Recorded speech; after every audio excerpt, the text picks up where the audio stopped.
Ce podcast a vu le jour grâce au soutien de la Fondation Non-Violence 21, de l'IRNC, l'Institut de recherche sur la résolution non-violente des conflits, et du CENAC, le Centre pour l'action non-violente. Toutes ces ONG, aux moyens fort modestes, luttent au quotidien pour faire connaître et vivre la non-violence. Je vous invite à les découvrir et à leur donner plus de moyens. Et si vous souhaitez que je poursuive cette mission que je me suis donnée de diffuser la non-violence, vous pouvez aussi y contribuer par vos dons en cliquant sur l'onglet « Soutenir le podcast » sur le site force-nonviolence.fr. Je vous remercie. C'est d'abord une écologie de l'être humain, la non-violence. Ma lutte va être à travers la parole. Si tu mets la graine de violence, tu la retrouveras en face. Ne jamais obéir. Urgence climatique, justice sociale. D'abord dénoncer le système. Mobilisation citoyenne. On ne peut pas être dans la violence et l'humanisme à la fois. Bienvenue dans le podcast « La force de la non-violence ». Parce que la force n'est pas l'apanage de la violence, parce qu'on peut changer cette croyance et toute notre culture. Je suis Célia Grincourt et je vais à la rencontre de personnes qui ont choisi la non-violence et les stratégies d'action qu'elle nous offre pour se faire entendre, révolutionner ce monde ou simplement espérer survivre.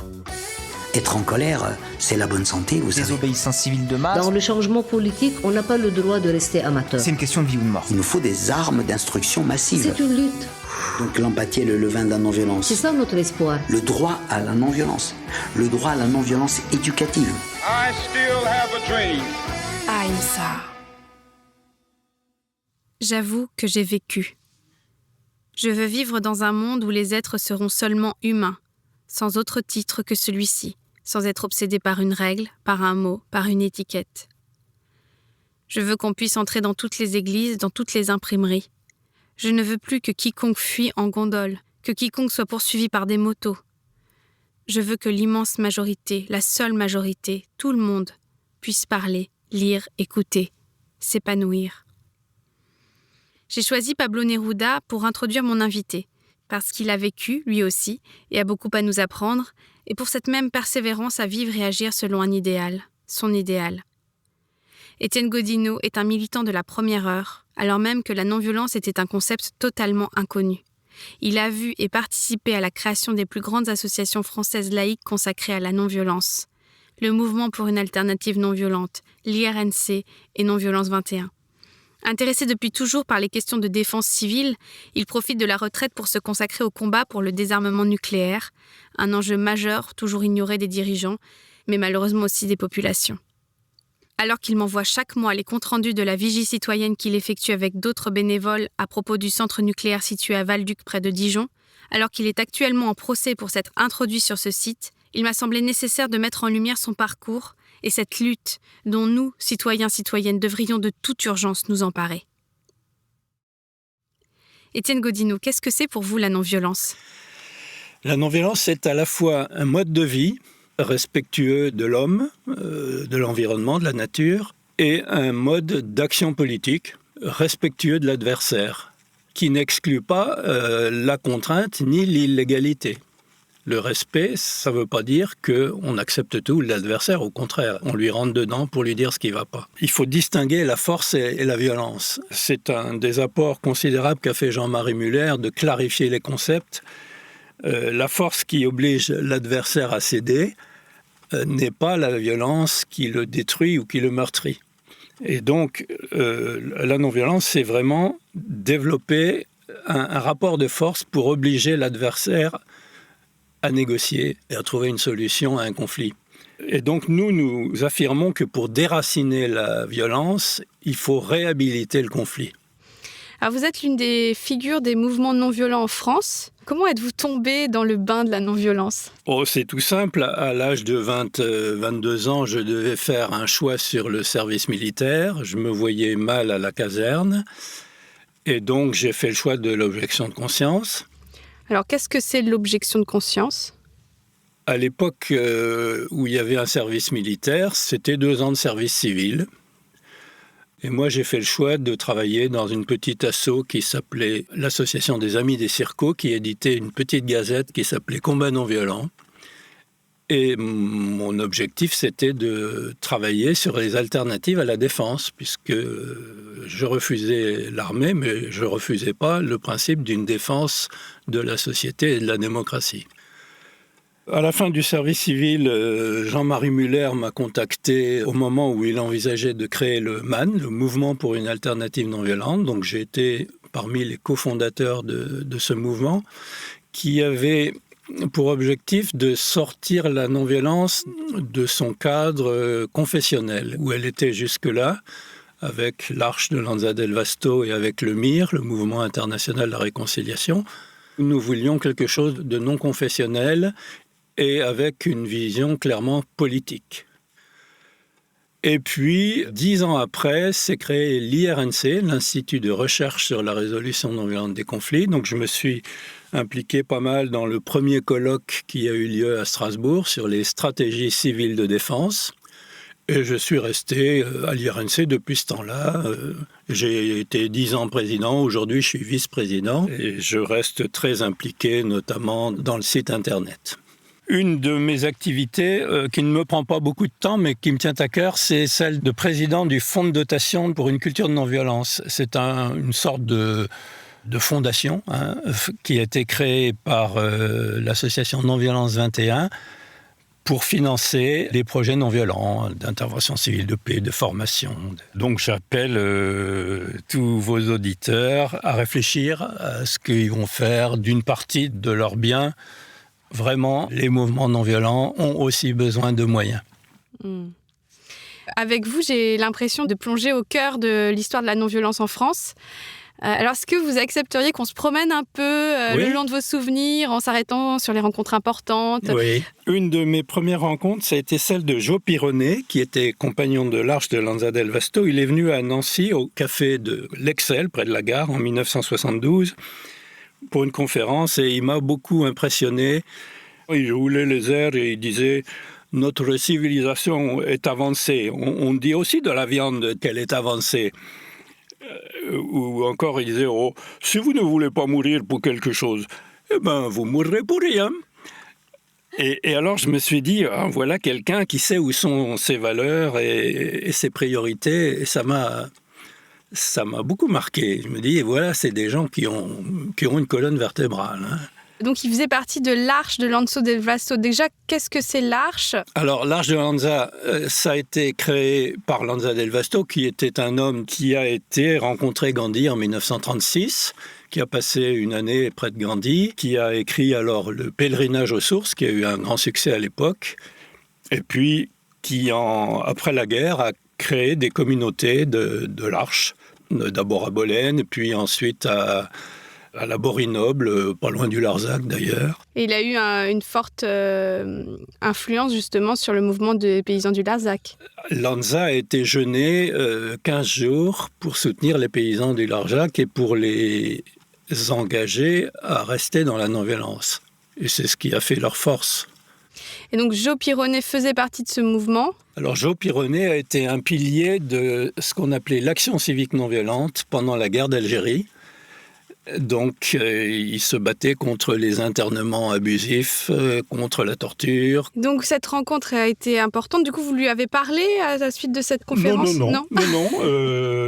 Je me suis dit, il faut que je continue à lire. Donc, à l'époque, je lisais Jean Toulac, un prêtre qui avait été résistant. J'ai lu Jean-Marie Muller. Et puis, c'est là que j'ai décidé d'investir là-dessus. Je me dis, c'est vraiment une voie très prometteuse pour l'humanité. Puis des rencontres comme Jacques de Bollardière ou Simone, son épouse, qui a eu un rôle très important auprès de lui. Alors, qui sont Jacques et Simone de Bollardière ? Alors, Jacques de Bollardière, c'est un homme qui a été un héros de la Deuxième Guerre mondiale, qui a combattu en Norvège, qui a combattu en Libye, en Syrie, dans le maquis des Ardennes, qui est un des officiers les plus décorés de la Deuxième Guerre mondiale, grand officier de la Légion d'honneur, compagnon de la Libération. Et il s'est déjà posé des questions en Indochine. Sa femme, notamment, lui a fait prendre conscience que c'était vraiment une guerre coloniale. Et puis, en Algérie, il a refusé la torture et il a accepté de témoigner dans l'Express pour soutenir Jean-Jacques Servan-Schreiber et confirmer qu'il y avait bien eu de la torture en Algérie. Et donc, il était condamné à 60 jours de forteresse. Et puis, il a découvert la non-violence lors d'une conférence de Jean-Marie Muller à Lorient en 1970, où il a emmené sa femme Simone. Et là, il a vu que tout s'éclairait, que c'était complètement dans la poursuite de son engagement. Et alors, très vite, il s'est engagé très fort. Il a été, par exemple, en 1973, avec Jean-Marie Muller et Jean Toula et Brice Lalonde, manifester à Mururoa sur un voilier, le Free, contre les essais nucléaires. Il a été jeûné au Larzac avec Lanza et Muller. Toute la fin de sa vie, il a été un militant magnifique du MAN. Jusqu'à la fin de sa vie, il a été témoigné pour Jean-Louis Cahu, un officier de tir du plateau d'Albion qui venait de déserter son poste de tir de missiles nucléaires. Et il est mort en 86. Et alors, le mouvement pour une alternative non violente. Donc, vous avez été cofondateur de ce mouvement. Quel est son rôle ? À quoi il sert ? Parce qu'il existe toujours. Et comment vous y avez contribué ? Alors, c'est un mouvement, c'est pas un parti. C'est-à-dire qu'on n'a pas l'ambition d'avoir des postes au gouvernement, etc. On a l'ambition de faire avancer un débat d'idées et de s'engager dans des luttes sociales et politiques. On s'est engagé historiquement beaucoup sur l'objection de conscience, sur le combat contre les dictatures en Amérique du Sud, en Europe de l'Est. Le bouquin de Jean-Marie Muller, Stratégie de l'action non violente, a été traduit en polonais, a beaucoup contribué au développement de la non-violence avec Solidarnosc ou peut-être la Charte 77. On s'est engagé contre l'apartheid en Afrique du Sud, bien sûr. On s'est engagé aussi pour obtenir des changements législatifs, par exemple, sur l'éducation à la non-violence à l'école. On a obtenu que maintenant, dans les programmes de l'éducation nationale, il y ait une formation à la non-violence. Le MAN a fait des petits, il a fait l'IRNC, donc, qui est un institut de recherche qui a pour vocation de faire de la recherche en lien avec des universitaires, avec d'autres instituts dans le monde. Des contacts aussi avec les politiques, les militaires ou les évêques, etc. Autre filiale du MAN, c'est les IFMAN, les instituts de formation du MAN, qui forment beaucoup les travailleurs sociaux à la résolution non violente des conflits, à l'école, dans les services publics, etc. Oui, les IFMAN, pour celles et ceux qui s'interrogent sur comment mettre en pratique la non-violence, parce qu'on me le demande régulièrement, c'est un bon filon. Il y a des formations qui sont accessibles à tout le monde pour un prix défiant toute concurrence. Et sinon, si on veut se renseigner sur la non-violence, le site de l'IRNC dont vous vous occupez, c'est une véritable mine d'or. Il y a de la lecture et aussi du visionnage pour des semaines, voire des mois. Et il y a notamment ce que vous appelez les diaporamas, comme par exemple « Chercheurs d'humanité »,« Pardon et réconciliation »,« Quelle Marseillaise et quelle fête nationale »,« L'humanité sort-elle de la violence ?» Et je crois d'ailleurs que vous souhaitiez vous arrêter sur l'un d'entre eux. Je voudrais dire 2 mots sur ma recherche sur l'histoire de l'Europe. On sait que la Deuxième Guerre mondiale, elle est en grande partie la conséquence du traité de Versailles en 1919, qui était un traité inique, qui a été vécu très mal par les Allemands. Mais la Première Guerre mondiale elle-même, elle est issue de l'annexion de l'Alsace-Lorraine suite à la guerre de 1870. Et il faut savoir que Bismarck en avait beaucoup contre la France suite aux victoires de Napoléon à Iéna et à Auerstedt en 1806. Si bien que quand on y réfléchit, c'est Napoléon, et peut-être même Louis XIV, le sac du Palatinat, c'est pas glorieux, ce sont tous ces fauteurs de guerre de Louis XIV et Napoléon qui ont initié les 2 guerres mondiales, quand on regarde de près. C'est des questions de violence et de contre-violence tout le temps. De contre-violence, de revanche. Et il est vraiment nécessaire, je pense, que les peuples acceptent de regarder leur passé et acceptent de demander pardon. Vous avez dit que votre préoccupation principale, c'était la défense civile non violente et il y a plusieurs diaporamas consacrés à la question. Il y en a toute une série dédiée aux exemples historiques de résistance non armée ou non violente en Europe pendant la Seconde Guerre mondiale, en Tchécoslovaquie en août 68, la résistance aux dictatures, aux coups d'État, au terrorisme, des choses qu'on ne lit pas souvent. Et il y en a un aussi qui m'a interpellée, c'est préparer la défense civile non violente. parce que vous y parlez de l'importance du dialogue avec les militaires. Alors dans mon esprit, être non-violent, c'était être antimilitariste, surtout que vous avez refusé le service militaire. Donc est-ce que vous pouvez expliciter ça ? Alors nous affirmons que, comme tout être vivant, une société a besoin d'une défense contre les divers dangers qui la menacent, et notamment les dangers d'oppression extérieure ou de dictature ou de démocrature, comme on dit. Et nous ne sommes pas du tout pacifistes dans le sens où le pacifisme n'est qu'un vœu pieux s'il n'y a pas une alternative de défense. Nous ne sommes pas non plus antimilitaristes parce que la guerre est toujours meurtrière, mais les militaires ne sont pas pour autant des assassins. Et les militaires remplissent un rôle qui est utile, qui est de défendre un pays contre des agressions, sauf que le moyen, maintenant, me paraît dépassé. Et il faut inventer autre chose. Alors, on a un débat très cordial, parfois un peu tendu sur le thème des armes nucléaires, mais très constructif avec les militaires sur l'intervention civile de paix. Donc l'intervention civile de paix, je vous renvoie à l'épisode avec Pascal Duméguet. Voilà. Et qu'est-ce qu'il y a comme autre moyen de défense civile non violente ? Alors, la défense civile non violente, ça consiste à rendre une société insaisissable par un agresseur, interne ou externe, c'est-à-dire économiquement inexploitable, politiquement ingouvernable et psychologiquement insoumettable. Alors, comment on fait ça ? Eh bien, ça veut dire qu'il faut articuler la résistance des autorités publiques, qui peuvent passer dans la clandestinité, et la résistance de toute la société civile, les entreprises, les associations, les églises. Le refus total de coopérer. Un refus ciblé de coopérer avec l'oppresseur pour lui rendre la situation intenable. C'est ce qui s'est passé, par exemple, lors du mouvement People Power en 1986, pour faire chuter le dictateur Ferdinand Marcos aux Philippines. C'est tout à fait exemplaire. Il y a un diaporama là-dessus que vous trouverez sur le site de l'IRNC. Et quelle a été votre expérience de contact avec les militaires ?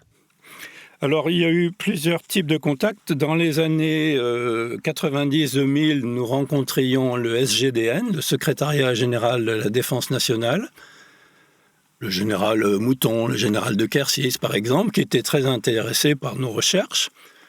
En 2000, nous avons rencontré le COFAT, le commandement des organismes de formation de l'armée de terre, le général Bachelet, avec qui nous avons travaillé sur une formation intervention civile de paix à Lyon. Donc, il nous a envoyé un lieutenant-colonel, il nous a fourni un commandant qui nous a parlé de son rôle dans les opérations d'intervention extérieure. Et puis, depuis 2018, nous sommes en contact avec l'équipe de la Vigie. Ce sont des militaires aussi qui font de l'analyse stratégique. Et nous avons eu déjà 3 rencontres, une sur la dissuasion nucléaire qui a été un peu tendue parce que les amiraux étaient plutôt favorables, les généraux beaucoup moins, et nous, franchement, hostiles. Déjà, précisons ce que c'est la dissuasion nucléaire.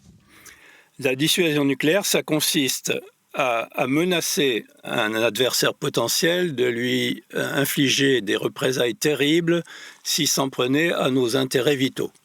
On ne sait pas trop ce que c'est que les intérêts vitaux, c'est le langage officiel, mais voilà. Donc les représailles par l'arme nucléaire. Voilà. Nous, ce que nous disons, c'est qu'une arme inutilisable ne peut avoir aucun effet dissuasif. Alors pourquoi elle serait inutilisable ? Elle est inutilisable stratégiquement, parce que si vous envoyez des armes sur la Russie ou sur la Chine, on reçoit par retour de courrier des missiles qui vitrifient la France. Bon. Elle est inutilisable politiquement parce qu'un pays qui ferait ça serait au banc de la communauté internationale. Elle est inutilisable du point de vue de l'environnement parce que les nuages radioactifs, ils se baladent, ils ne s'arrêtent pas à la frontière comme ceux de Tchernobyl. Et donc, une arme inutilisable n'a pas de rôle dissuasif. On se rend compte que les Égyptiens n'ont pas hésité à attaquer Israël qui a l'arme atomique. Les Argentins n'ont pas eu peur de l'arme atomique quand ils ont voulu conquérir les îles Malouines. La Russie n'a pas eu peur des armes nucléaires quand elle a phagocyté le Donbass. Il y a eu des conflits très meurtriers entre la Chine et l'URSS à propos d'un fleuve dont j'ai plus le nom, entre l'Inde et le Pakistan. Chaque fois, on se rend compte que l'arme nucléaire est inutilisable. Et elle est extraordinairement dangereuse. Mais les États-Unis n'ont pas été mis au banc de la communauté internationale malgré Hiroshima et Nagasaki. Alors, il faudrait reprendre toute l'histoire d'Hiroshima et Nagasaki. En fait, les États-Unis savaient très bien que le Japon voulait capituler. Ça a peut-être accéléré la capitulation, mais la capitulation, elle était déjà acquise. Et ce que disent maintenant les historiens, c'est que les bombardements de Hiroshima et Nagasaki, c'est à la fois la fin de la Deuxième Guerre mondiale, mais c'est surtout le début de la guerre froide. C'était une façon pour les Américains de dire aux Soviétiques, voilà, nous avons la bombe atomique. Et ça a été le début d'un processus calamiteux, évidemment. Une course aux armements qui n'a pas fini. Alors, le stock actuel d'armes nucléaires est de 13 000 et quelques armes. Il a été plus important. Dans le monde ? Dans le monde. Mais enfin, ça suffit à faire sauter la planète plusieurs fois. Pour moi, il y a 3 grands défis actuellement sur la planète. Il y a les armes nucléaires, il y a le problème de l'environnement, le climat, la biodiversité, etc. Et puis, il y a le problème de la misère et de l'exclusion et de l'inégalité de richesse entre les pays. Parce que non seulement les armes nucléaires, c'est dangereux, parce qu'évidemment, si on les utilise, la planète disparaît, enfin nous avec, mais en plus, c'est pas seulement le fait de tirer les armes, c'est qu'il y a aussi des défaillances, il y a aussi des dangers liés au cyberpiratage ou je sais pas. Absolument. Donc est-ce que vous pouvez expliquer tous les dangers que ça représente ? Alors il y a des dangers d'erreur humaine, il y a des dangers de défaillance technique, il y a le danger de la prolifération. Comment peut-on demander à la Corée du Nord ou à l'Iran de ne pas avoir d'armes nucléaires alors que nous on en a ? Ou bien tout le monde en a, ou bien personne. Il n'y a pas aucune raison qu'il n'y ait que 9 pays sur la planète qui aient droit d'en avoir. Et puis, je crois que le plus grave, c'est que l'arme nucléaire démobilise la population au sujet de sa défense. Le système de la défense nucléaire, c'est que tout repose sur un seul homme, le président de la République, presse-bouton. La défense militaire, ça repose sur un corps de spécialistes, des hommes en bonne santé entre 18 et 45 ou 50 ans. Et la défense civile non violente repose sur toute la population, hommes et femmes, jeunes et vieux, handicapés ou pas. C'est une approche totalement différente. Et donc, il y a eu un traité qui est entré en vigueur le 22 janvier 2021 sur l'interdiction des armes nucléaires. Est-ce que vous pouvez nous en parler un petit peu ? Alors, le TIAN, comme on dit, le traité sur l'interdiction des armes nucléaires, a été effectivement voté le 7 juillet 2017 par 122 États de la planète. Et il est rentré en vigueur le 22 janvier 2021, après la 50e signature, 50e ratification par un Parlement. Donc c'est devenu la loi internationale, la norme internationale. Et maintenant, tout le but, c'est que les 9 puissances nucléaires y adhèrent. Parce qu'elles n'ont pas signé. Elles n'en veulent pas, évidemment. Elles n'en veulent pas.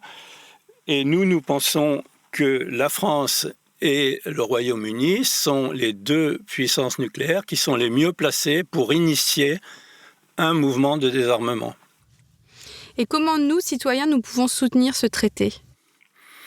Alors nous pouvons soutenir ce traité de plusieurs façons, en interpellant notre député, notre sénateur, en demandant à notre maire que notre commune signe l'appel des villes pour l'adhésion au TIAN.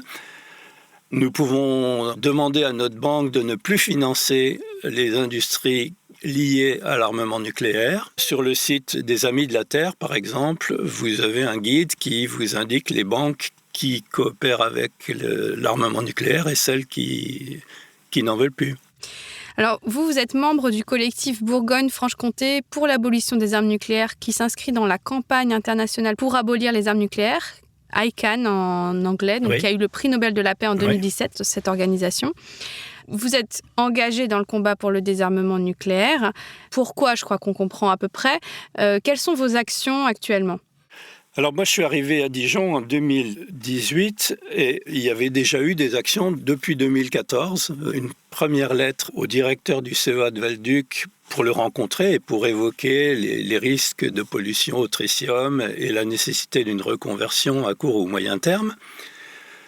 En 2018, moi, j'ai remis une couche en écrivant une lettre ouverte qui a été signée par 38 organisations de Bourgogne-Franche-Comté pour demander à nouveau un entretien au directeur de Val-Duc, qui nous ignore complètement. Alors pourquoi Val-Duc?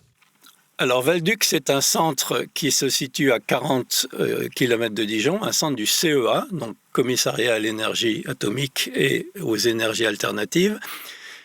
CEA DAM. DAM, c'est Direction des applications militaires. Le centre de Val-Duc assure la maintenance et le perfectionnement des 290 armes nucléaires françaises. Alors à Dijon, nous faisons tous les mois une veille citoyenne pour interpeller à nouveau le CEA et lui demander rendez-vous. Donc tous les mois, nous sommes soit dans un petit village près de Val-Duc qui s'appelle Maulois, soit dans une rue de Dijon. Et donc ce site nucléaire stratégique, j'imagine qu'il est inaccessible? Alors il y a 5 rangées de barbelés pour y rentrer, sauf qu'il y a une zone où on peut rentrer très facilement, où nous sommes allés le 9 juillet en voiture. On peut rentrer en voiture. Il n'y avait personne au poste de garde. On a pris une photo devant ce qu'on appelle le château, qui est une maison bourgeoise dans un parc. Et on a été retenu par 2 agents du CEA qui nous ont empêchés de repartir, qui ont appelé les gendarmes.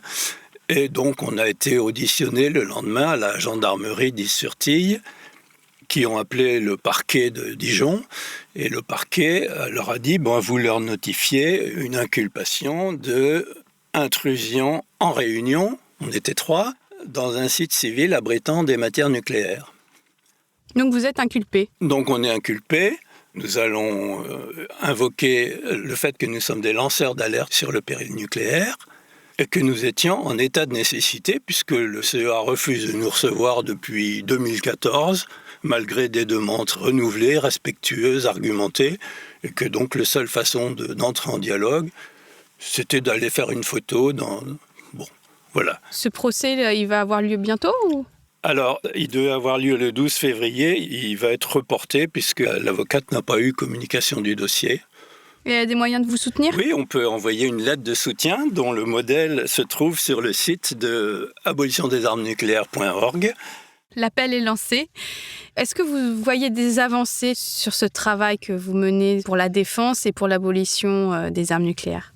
Ce que nous constatons, c'est que les militaires sont intéressés par notre recherche, mais que les politiques s'en foutent complètement. Et je trouve ça navrant. Mais les politiques s'en foutent parce que les citoyens, eux aussi, s'en foutent. Il faut remuer les politiques, mais il faut aussi nous-mêmes s'informer sur les possibilités de la non-violence en matière de défense. D'où l'intérêt d'un podcast comme celui d'aujourd'hui. Oui, je pense que c'est important de mettre l'accent sur cette question qui est réellement minimisée. Alors, il y a un autre traité qui n'est pas respecté, c'est le TNP, le traité de non-prolifération, qui a été signé en 68, qui est rentré en vigueur en 70, que la France a boudé pendant 22 ans. Elle l'a signé en 1992, mais depuis 30 ans, elle ne le respecte pas. Donc elle développe des nouveaux missiles balistiques M51 de 6000 km de portée ou plus au lieu de M45. Elle développe des nouveaux missiles de croisière qui sont transportés sur des avions Rafale. Elle développe au Barp, près de Bordeaux, le laser mégajoule, qui est un énorme système de simulation d'essais nucléaires. Et elle développe à Val-Duc, en coopération avec les Britanniques, le projet EPUR, qui est un projet de simulation d'explosion d'armes nucléaires. Donc elle est vraiment hors la loi en fait. Elle viole manifestement, ouvertement le traité TNP, mais comme les citoyens ne râlent pas, il n'y a aucune raison que la France change de comportement tant que les citoyens sont passifs. Qu'est-ce qui pourrait aider à ce que les citoyens se réveillent sur la question ? Il faudrait que les grands partis écologiques comme Greenpeace, la Fondation Nicolas Hulot, prennent aussi en compte la question des armes nucléaires plus sérieusement qu'elles ne l'ont fait jusqu'ici. Mais il faut aussi que les citoyens se remuent.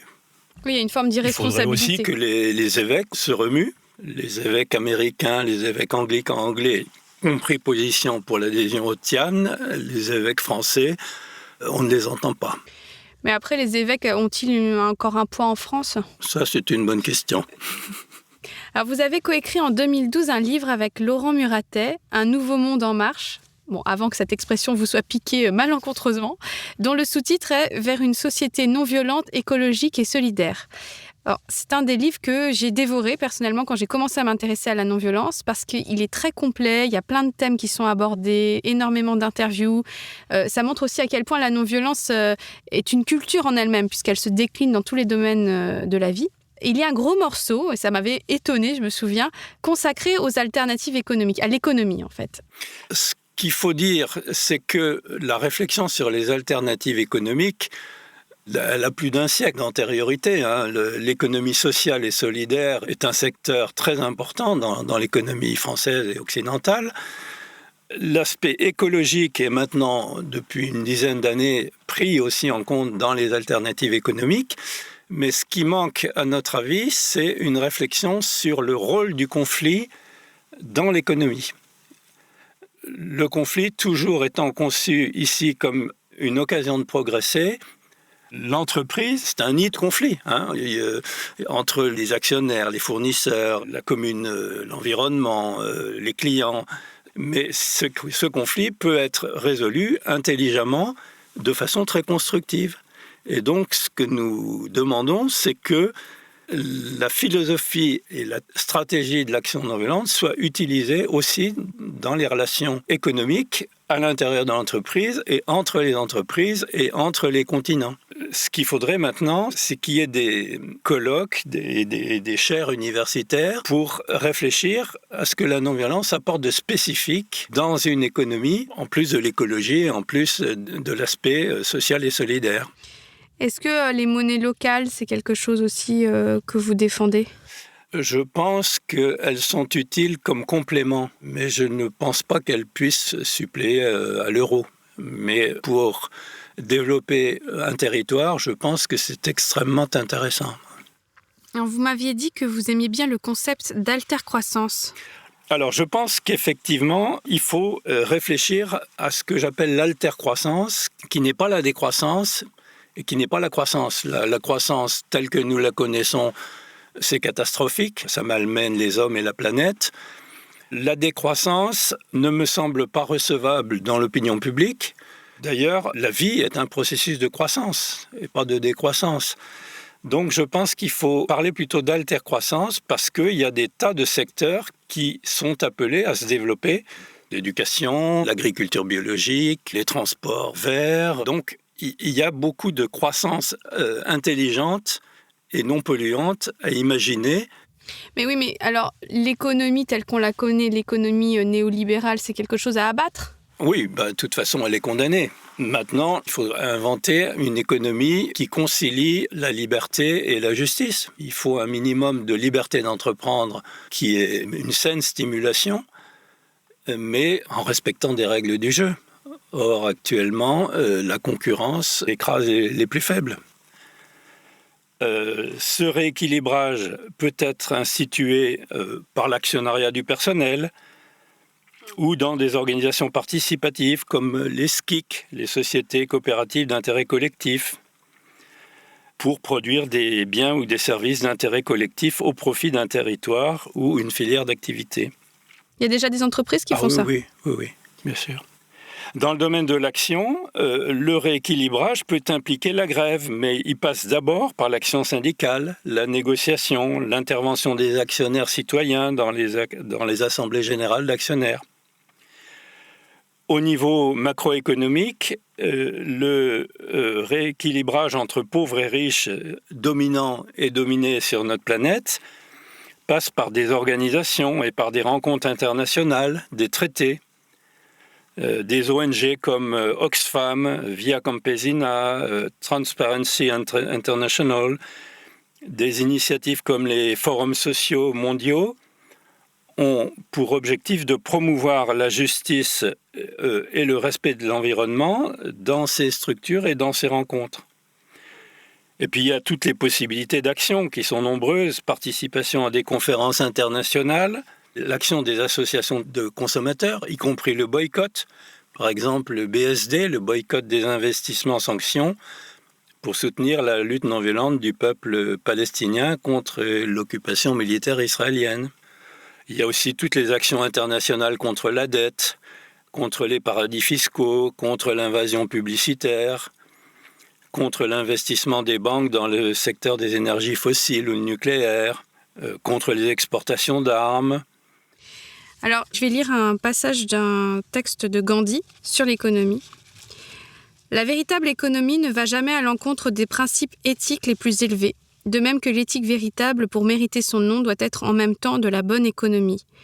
L'économie véritable défend la justice sociale, elle promeut le bien de tous à part égale, en incluant les plus faibles. Elle est indispensable pour une vie décente.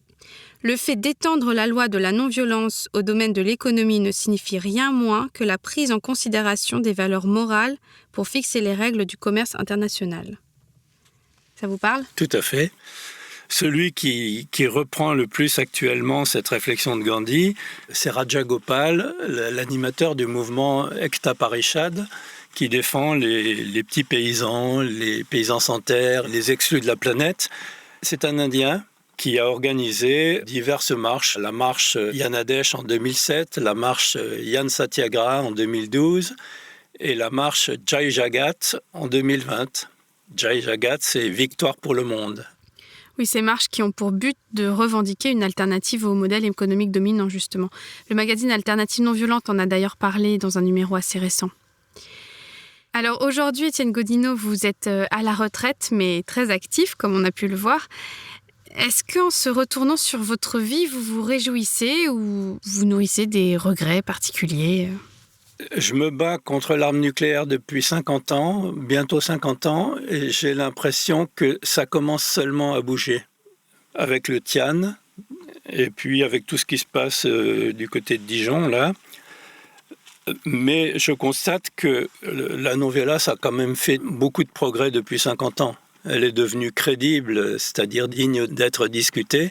C'était pas le cas quand vous étiez plus jeune ? Ce qui n'était pas le cas à l'époque. Il y a encore beaucoup de travail à faire, de vulgarisation. Elle est encore très peu connue à l'école, dans les universités. Sur le site de l'IRNC, d'ailleurs, vous publiez une liste de formations universitaires qui abordent la non-violence de façon directe ou indirecte. Bon, elle reste très rare en France. Ce qui est très réconfortant, c'est que la jeunesse prenne en main l'outil de la non-violence dans les luttes écologiques. Ce que fait ANV COP21, Extinction Rebellion ou Youth for Climate, c'est tout à fait impressionnant. C'est sûr, et en même temps, je suis confrontée régulièrement à des critiques parfois virulentes sur la non-violence. Alors c'est peut-être positif, ça signifie en effet que c'est un peu plus connu qu'avant. Moi, ce que je constate, c'est que ceux qui critiquent la non-violence, souvent, ils oublient de faire le constat de l'échec dramatique de la violence. Par exemple, dans la lutte du peuple palestinien, la violence a été une catastrophe qui a complètement décrédibilisé la cause des Palestiniens, qui a justifié le mur de la honte, l'érection du mur de séparation, qui avait à l'origine un but de protection des civils israéliens contre des kamikazes fous. Et maintenant, les conséquences sont dramatiques. Le mouvement des Gilets jaunes, il a échoué à cause des dérapages suscités par les Black Blocs. Alors vous m'avez dit, quand on a préparé cette interview, que vous aviez une collection d'images des plus beaux ponts du monde sur votre ordinateur. Ça vient d'où cet intérêt ? Alors, je trouve que le pont, c'est une très belle image parce que le pont réunit les hommes alors que les murs les séparent. Et c'est beaucoup plus facile de bâtir un mur que de bâtir un pont, parce que le pont, il repose sur du vide. Mais le pont est tout à fait nécessaire pour inventer l'homme du 21e siècle, qu'on pourrait peut-être appeler l'homo viabilis. Après l'homo sapiens, il faudra inventer l'homo viabilis qui arrive à vivre avec ses semblables et avec la nature. Et est-ce que vous avez le sentiment d'avoir été cohérent entre vos idéaux et la pratique de la non-violence, que ce soit dans vos combats ou dans votre vie personnelle avec vos proches ? C'est une question redoutable, ça. C'est que, comme dit Pierre Rabhi, on peut récupérer son eau douce, on peut acheter bio, on peut avoir son compte bancaire à la nef et puis être invivable dans son entourage.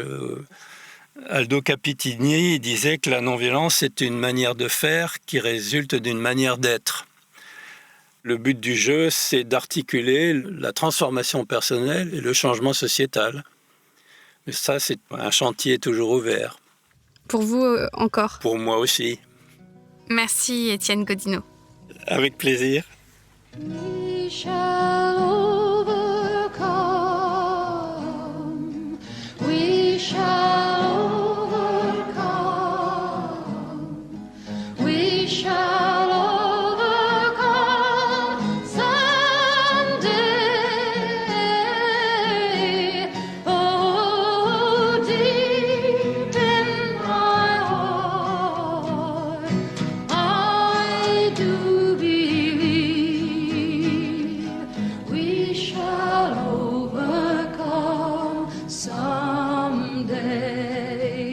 Si vous avez apprécié ce moment passé ensemble, partagez-le, commentez-le, mettez beaucoup d'étoiles. Vous contribuerez ainsi à diffuser la culture de non-violence. Pour aller plus loin, rendez-vous sur force-nonviolence.fr ou sur les sites de mes partenaires Non-Violence 21, l'IRNC et le CENAC.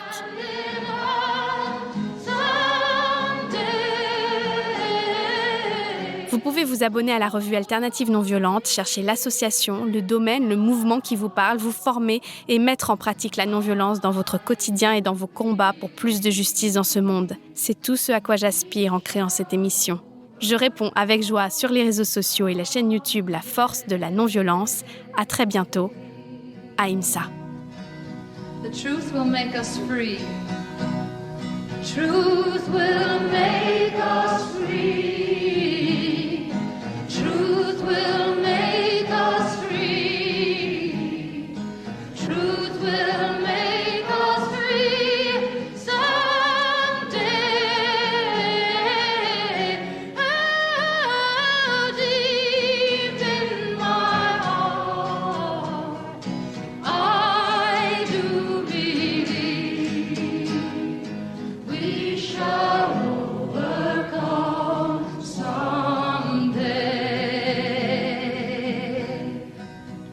We are not afraid today. We are not afraid. We are not afraid. We are not afraid today. Oh, deep in my heart, I do believe we shall overcome someday.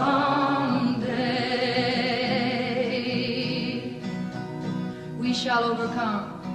We shall overcome. We shall overcome. We shall overcome someday. Oh, deep in my heart, I do believe we shall